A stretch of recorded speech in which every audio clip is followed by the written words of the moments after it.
Assalamualaikum warahmatullahi wabarakatuh. Perkenalkan, nama saya Hasanatul Istiqomah, NIM 1262072010114, absen 14, kelas MPI 2A. Di sini saya akan mempresentasikan jawaban dari soal UAS mata kuliah Teknologi Pembelajaran. Soal yang pertama yaitu ruang lingkup teknologi pembelajaran. Ruang lingkup atau kawasan teknologi pembelajaran yaitu meliputi desain, pengembangan, pemanfaatan, pengelolaan, penilaian, dan evaluasi. Untuk kawasan desain adalah proses untuk menentukan kondisi belajar dengan tujuan untuk menciptakan strategi dan produk. Kawasan desain terdiri atas desain sistem pembelajaran, desain pesan, strategi pembelajaran, karakteristik peserta didik yang mempengaruhi terhadap aktivitas proses pembelajarannya. Yang kedua adalah kawasan pengembangan. Kawasan pengembangan adalah proses penerjemahan desain dalam bentuk fisik. Di antaranya meliputi yang pertama teknologi cetak, yang kedua teknologi audiovisual, yang ketiga teknologi berbasis komputer, dan yang keempat teknologi terpadu. Yang ketiga adalah kawasan pemanfaatan. Kawasan pemanfaatan adalah aktivitas menggunakan proses dan sumber untuk belajar. Kawasan pemanfaatan meliputi pemanfaatan media, difusi inovasi, implementasi dan institusionalisasi, serta kebijakan dan regulasi. Kemudian selanjutnya ada kawasan pengelolaan. Pengelolaan meliputi pengendalian teknologi pembelajaran melalui perencanaan, pengkoordinasian, pengorganisasian, dan supervisi. Pengelolaan meliputi pengelolaan proyek, pengelolaan sumber, pengelolaan sistem, dan pengelolaan informasi. Kemudian ada kawasan penilaian. Kawasan penilaian adalah kegiatan untuk mengkaji serta memperbaiki suatu produk atau program. Kawasan penilaian meliputi analisis masalah, pengukuran acuan patokan, dan penilaian formatif dan sumatif. Kemudian selanjutnya adalah kawasan evaluasi. Kawasan evaluasi merupakan proses menentukan kesesuaian antara materi pelajaran dan proses belajar. Lanjut pada soal yang kedua, pemanfaatan teknologi komunikasi dalam pengembangan pendidikan. Berikut beberapa pemanfaatan teknologi komunikasi dalam pengembangan pendidikan. Yang pertama adalah teknologi informasi dan komunikasi sebagai keahlian dan kompetensi. Yang kedua, teknologi informasi dan komunikasi sebagai infrastruktur pembelajaran. Yang ketiga, teknologi informasi dan komunikasi sebagai sumber bahan belajar. Yang keempat, teknologi informasi dan komunikasi sebagai alat bantu dan fasilitas pembelajaran. Yang kelima, teknologi informasi dan komunikasi sebagai pendukung manajemen pembelajaran. Kemudian yang keenam, teknologi informasi dan komunikasi sebagai sistem pendukung keputusan. Lanjut pada soal yang ketiga, teknologi informasi dalam teknologi pembelajaran. Teknologi informasi memiliki 3 fungsi utama yang digunakan dalam kegiatan pembelajaran, yaitu yang pertama, teknologi berfungsi sebagai alat atau tools yang digunakan sebagai alat bantu bagi pengguna atau siswa untuk membantu pembelajaran.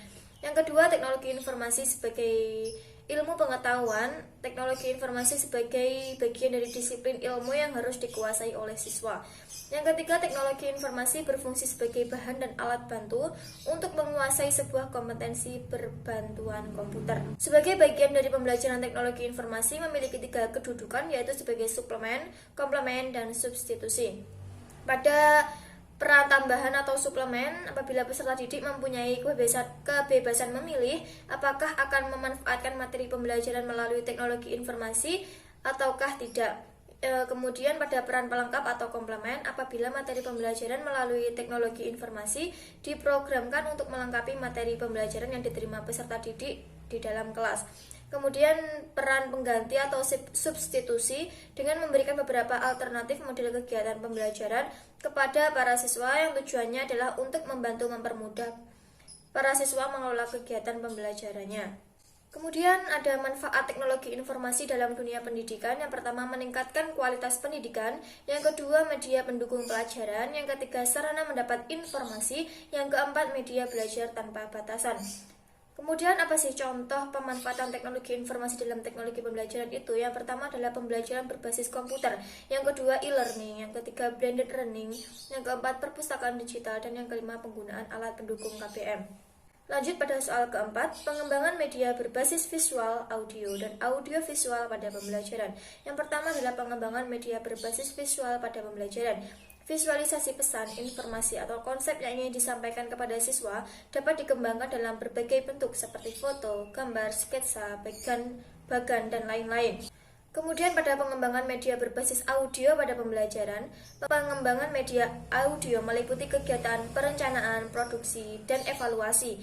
Perencanaan meliputi kegiatan-kegiatan penentuan tujuan, menganalisis keadaan sasaran, penentuan materi, format yang akan dipergunakan, dan penulisan skrip.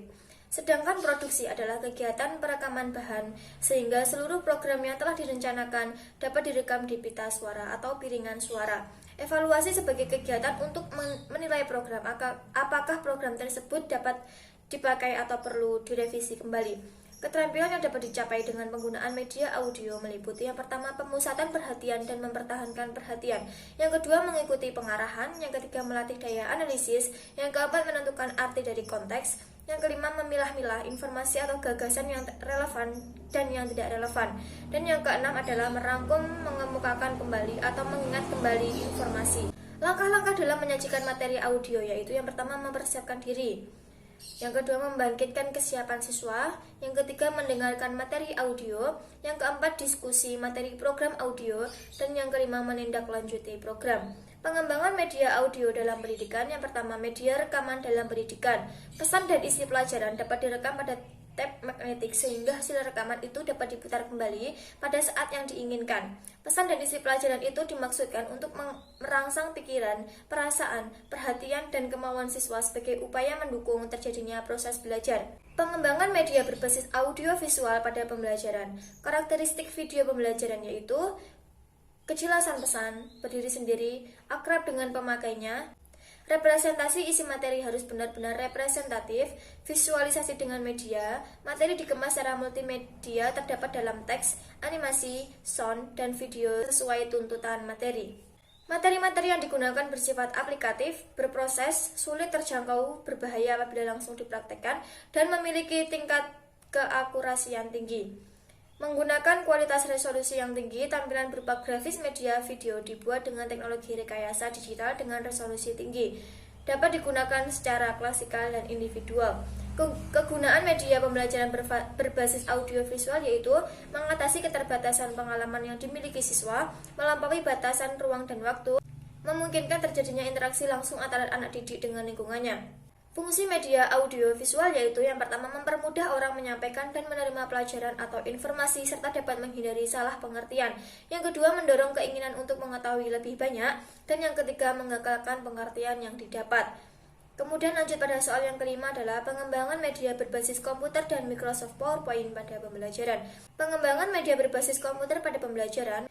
Media pembelajaran komputer adalah pembelajaran yang menggunakan komputer sebagai alat bantu dan belajar. Melalui pembelajaran ini, bahan ajar disajikan melalui media komputer yang diproyeksikan melalui infocus, sehingga kegiatan proses belajar mengajar menjadi lebih menarik bagi siswa. Penggunaan komputer sebagai pembelajaran secara umum mengikuti proses instruksional sebagai berikut: merencanakan, mengatur, mengorganisasikan, dan menjadwalkan pengajaran, mengevaluasi siswa, mengumpulkan dan mengenai siswa, melakukan analisis statistik mengenai data pembelajaran, dan membuat catatan perkembangan pembelajaran. Kemudian media dalam pembelajaran berbasis komputer yang pertama adalah internet, email, jaringan, desktop publishing, digital scanner, digital kamera, software pembelajaran, CD-ROM sumber informasi, pengolah data, video conference, pengolah kata, sumber informasi online.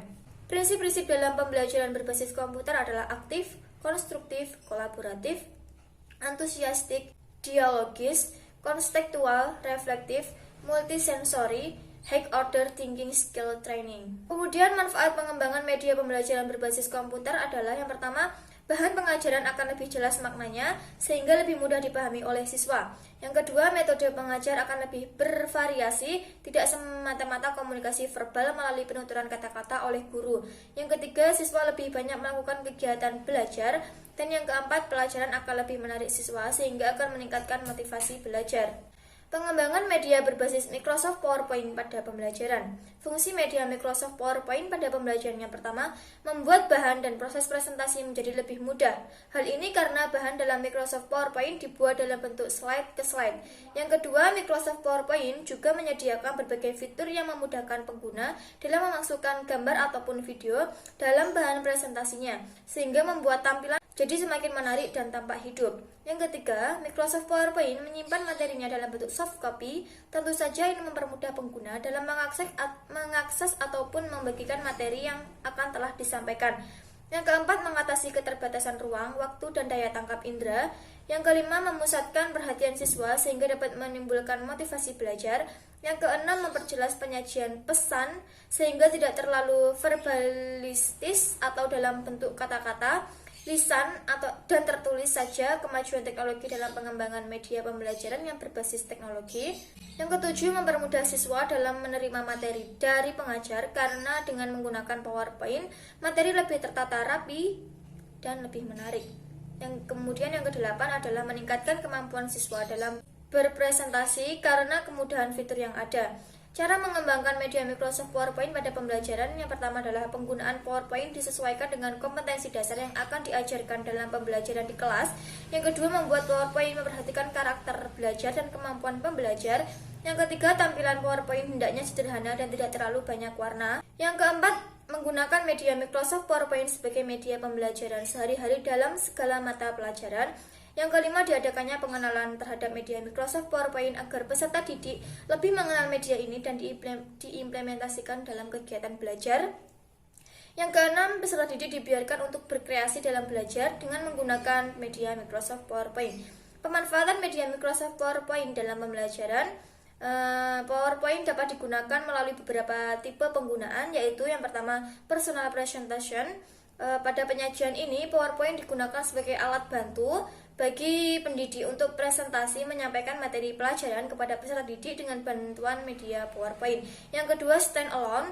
Pada pola penyajian ini, PowerPoint dapat dirancang khusus untuk pembelajaran individual yang bersifat interaktif. Meskipun kadar interaktifnya tidak terlalu tinggi, namun PowerPoint mampu menampilkan feedback yang sudah diprogram. Yang ketiga adalah web-based. Pada pola ini, PowerPoint dapat diformat menjadi file web atau HTML sehingga program yang muncul berupa browser yang dapat menampilkan internet.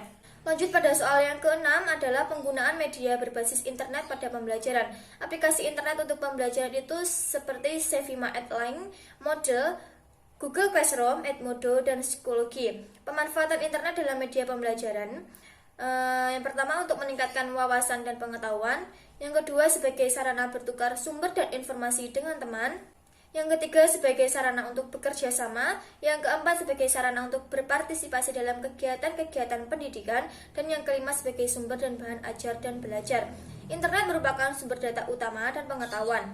Melalui teknologi ini, peserta didik dan pengajar dapat melakukan diantaranya: yang pertama, penelusuran dan pencarian bahan pustaka, membangun program artificial intelligence, memberi kemudian untuk mengakses virtual classroom atau virtual university, e-learning sebagai media pembelajaran mutakhir, dan pemasaran dan promosi hasil karya penelitian.